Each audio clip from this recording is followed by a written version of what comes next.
recently went to China for my 6th visit, this time with my family. And for 5 months, we traveled widely throughout the country. We found that what is going on in China since the Cultural Revolution is so experimental, so different to what is going on anywhere else in the world, that the only way it could be conveyed was by making a series of films, each one on a different aspect of Chinese life. This film is about the life of the peasants. For centuries, every year, somewhere in China, thousands used to die of starvation. In bad years, millions. Today, no one in China goes to bed wondering where tomorrow's food is coming from. How was this done? It wasn't done without mistakes and some years of near disaster. But the great breakthrough came in 1958 with the setting up of the People's Communes. To understand what a commune is, let's start with a single village. Each village is responsible for its own budget, it organizes its own work, elects its own leaders, and is known as a production team. Let this symbolize a single village with its surrounding fields. But a single village can't afford to buy a tractor or set up a high school or do any large-scale irrigation work. So a number of villages or production teams are associated together in what is known as a production brigade. But what about larger projects, like rural factories, a modern hospital, or the damming of a large river? Even a group of 20 or 30 villages couldn't handle this kind of work. So a number of brigades joined together to form an even larger unit. And it is this association of brigades that forms a single commune. It was a brilliant innovation, for on the human side, it enabled the peasants in a village to run their own affairs and work alongside those that they are familiar with. And at the same time, it made possible the large-scale work that was essential if enough food was to be grown for nearly 800 million people. China is huge. There are over 70,000 communes such as I've described. We shall see only 3 of them. One in the southern province of Guangdong, and one further to the southwest in Yunnan province. But first, let's see a commune village in Shanxi province, 1,500 miles to the north.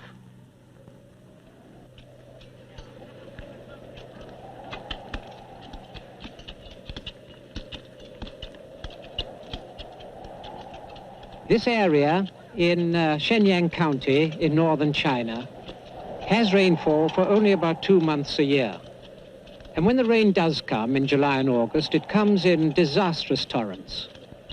The result is that the hills around here are very deeply eroded. And until recent years, for agriculture, they were virtually useless. The peasants who lived here were abjectly poor. And most of them lived in hovels or in caves, and perhaps you can see some of the caves that they used to live in behind me. Today, they're using these caves for the keeping of pigs.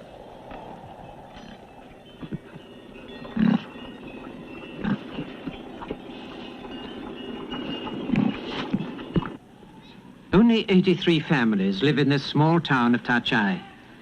But it has become famous throughout China, not only for what the people here have accomplished materially, but for their extraordinary spirit of self-reliance and their cooperation. A well-stocked village store such as this would have been unthinkable a few years ago.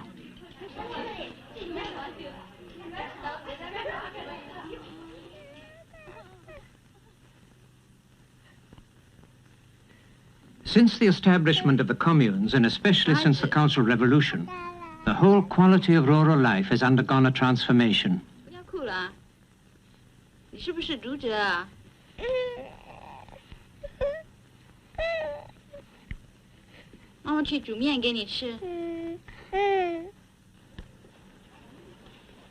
Most families now have 2 rooms, a bedroom and a kitchen living room. Food is now plentiful in Tachai, as it is everywhere in China today. Vegetable soup made with noodles is the main dish for breakfast.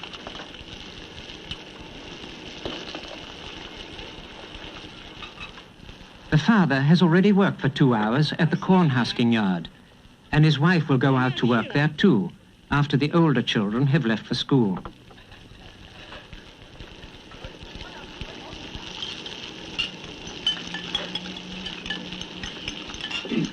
哦，好香的面，很好吃啊。不错。 The grandmother will remain at home to look after the younger child, and during the day she will buy the family groceries. As with most families in China, this is a three-generation family.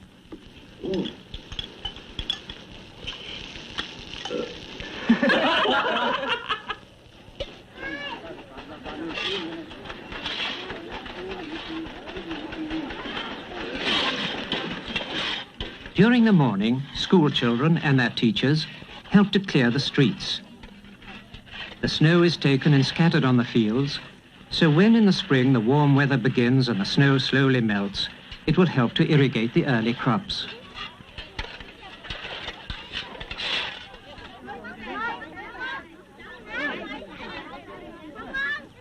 In winter, when work in the fields is impossible, the villagers husk the corn they harvested in the autumn.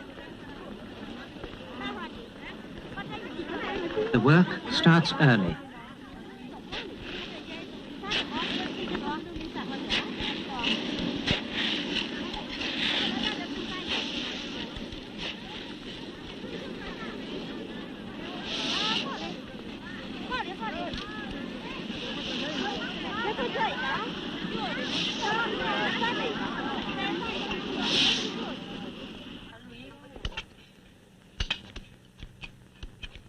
To fill eroded gullies and enlarge the areas on which they can grow food, the peasants are ready to pull down whole mountains.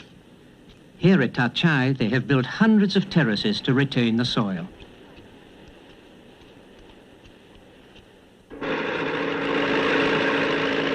The bulldozer has come from the brigade tractor station. The greater part of the work is done by hand.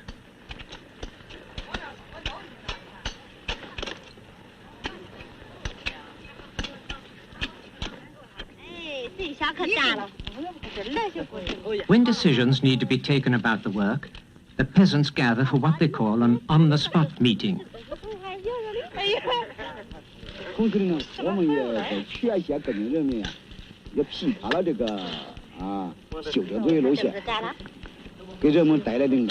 The leading spirit of this brigade is Chen Yongkui. Before the revolution, some of his family died of starvation. Chen himself was illiterate until a few years ago. Today, he is a member of the Central Committee of the Communist Party of China, but goes on working among his own people. The main work during the winter months is building the walls that will form the new terraces and hold the soil pulled down from the mountain sides. Many acres of new arable land have been formed in this way. The stone for the walls comes from high up in the mountains.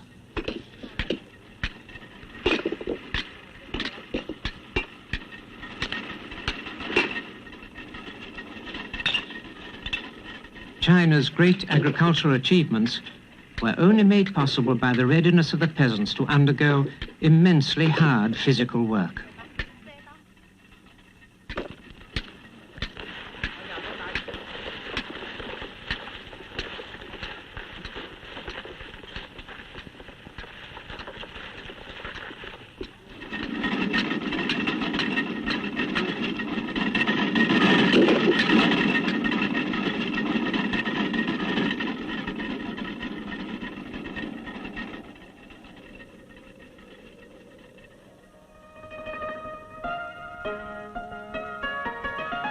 Kunming Lake in the far southwest. China is a land of extraordinary natural beauty. Larger in area than the United States, the country embraces immense ranges of climate.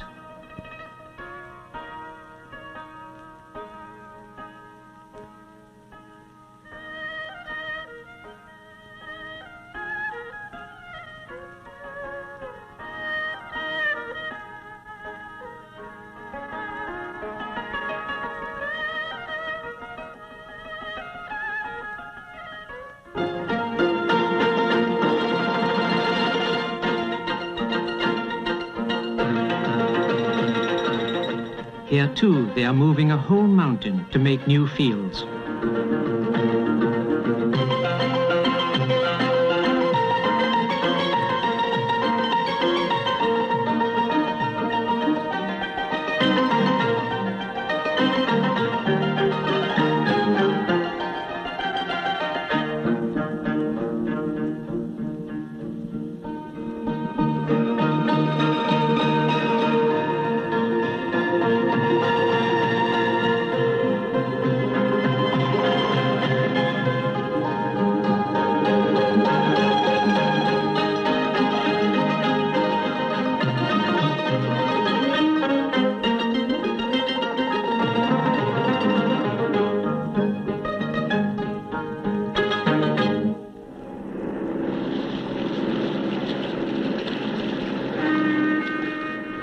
We are now in Kwantung province, approaching Quangli, the main town of the Quangli People's Commune.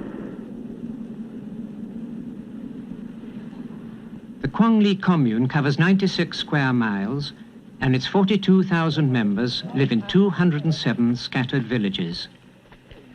There was nothing special about this commune. I saw communes that were more advanced, and some which were much poorer. The commune is administered by this revolutionary committee.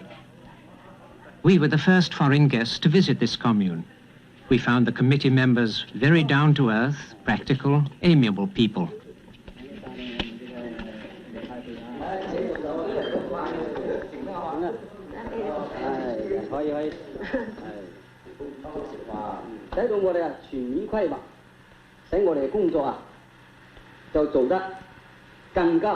The basic policies of the commune are set by the area Communist Party, but are administered by this committee. Their responsibilities are extensive. They administer the commune schools, the hospitals, road construction, as well as the commune industries and any large-scale irrigation and flood control projects.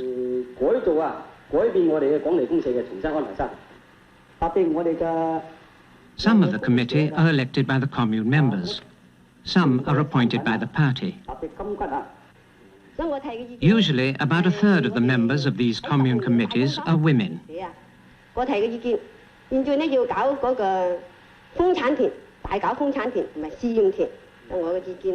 In spite of their heavy administrative work, every member of the committee works for several months a year in the fields.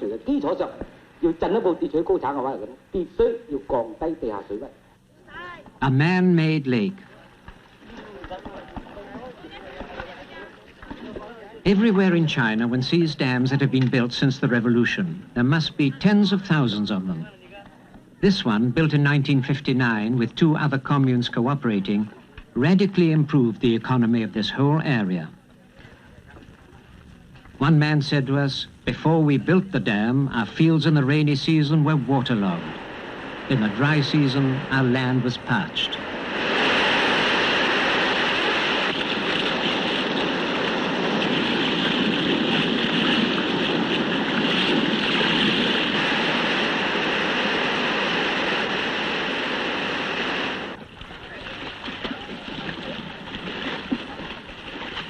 Thanks to the dam, many villages in this commune can now breed fish, an important item of diet in China.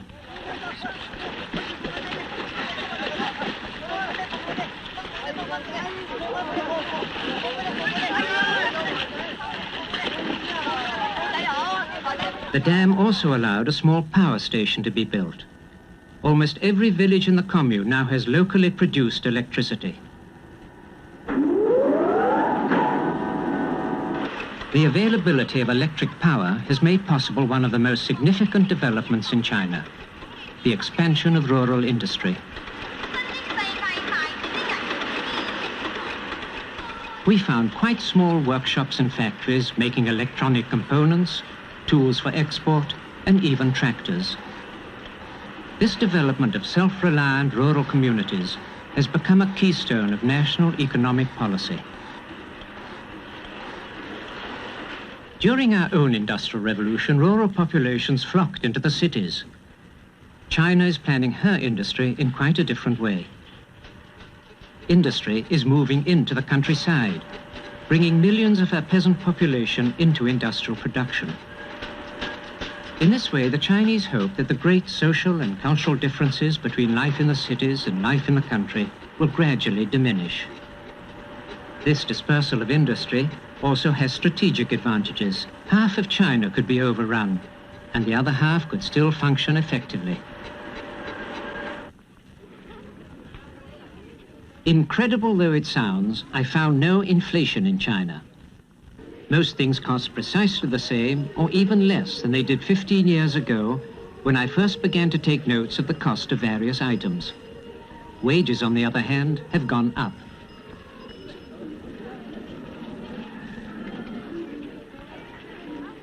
The Commune Bank. The bank does a brisk business. Though the average family only earns about $250 a year in actual cash, 3/4 of the people in the commune are able to save. For expenses are low too. There are no personal taxes, their share of the rice distribution is free, they pay no rent, and clothing costs little. Education is also free. Kindergartens are run by the brigade for children in families where the parents are working and where there are no older relatives to look after them.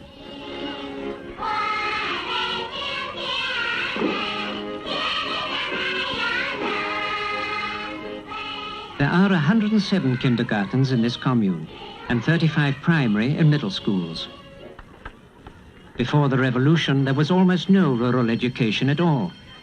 And even today in this commune, about 4% of the children, those living in very outlying parts, do not go to primary school.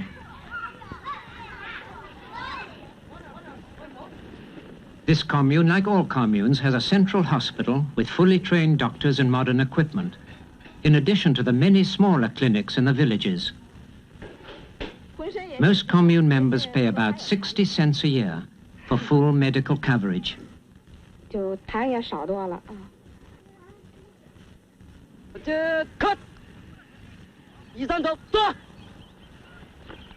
As everywhere in China, the young people in the villages here are trained in the civilian militia, usually drilling for 2 hours twice a week. One of Mao's famous sayings is, "Trust the people." And in China today, millions of people are trusted to carry arms.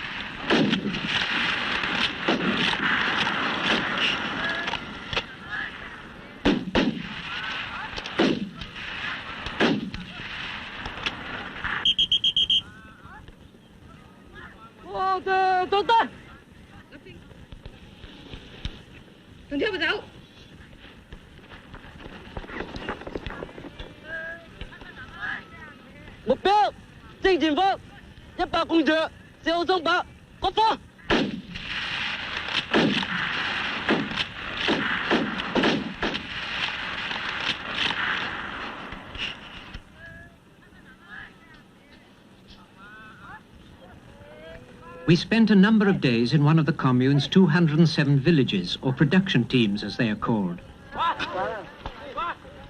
This one consisted of 46 families. They set out for the day's work.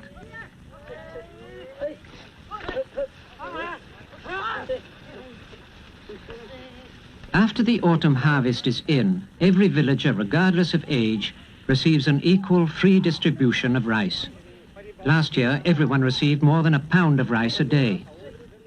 This is more than they can use, so it enables every family to build up its own reserves. An amount of grain is also allocated for the team reserve. The state guarantees to buy any rice that is then left over, and at a fixed price, so that the team need never worry about finding a market or about price fluctuations.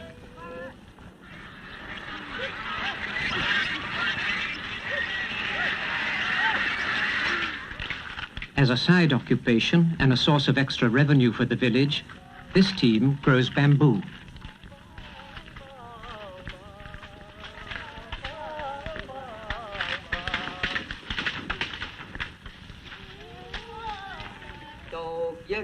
Every work group sends one of its members to report how many hours each person worked that day. The annual cash wage is calculated according to the number of work points each member has earned. We spend some time with the Chang family. Mrs. Chang is the mother of 3 small children. While she works, her mother-in-law looks after the children and does the family shopping. Older people continue to play an important part in the family, even when they're too old to do work.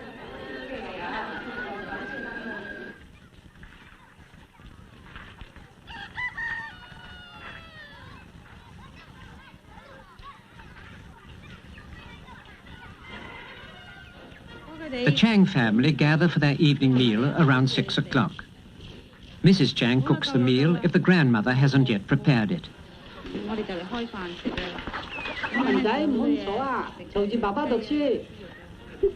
Her husband studies a book on mechanics borrowed from a traveling library that comes to the village every week.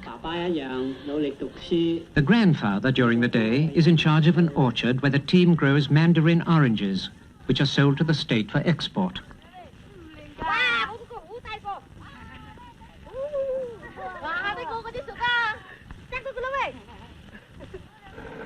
The husband drives a tractor in the rice fields.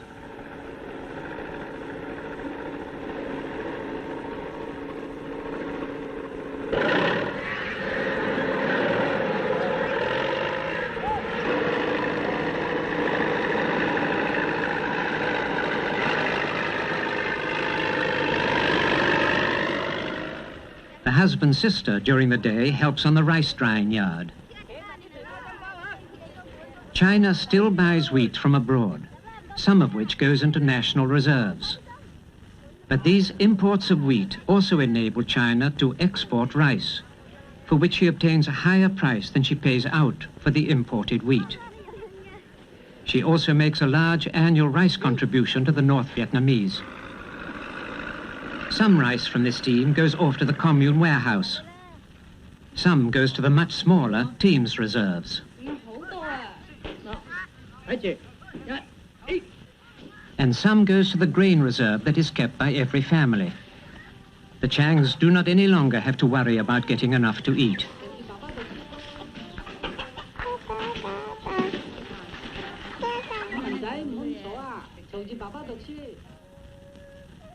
The peasants of China work unbelievably hard, and the rewards made to us appear small.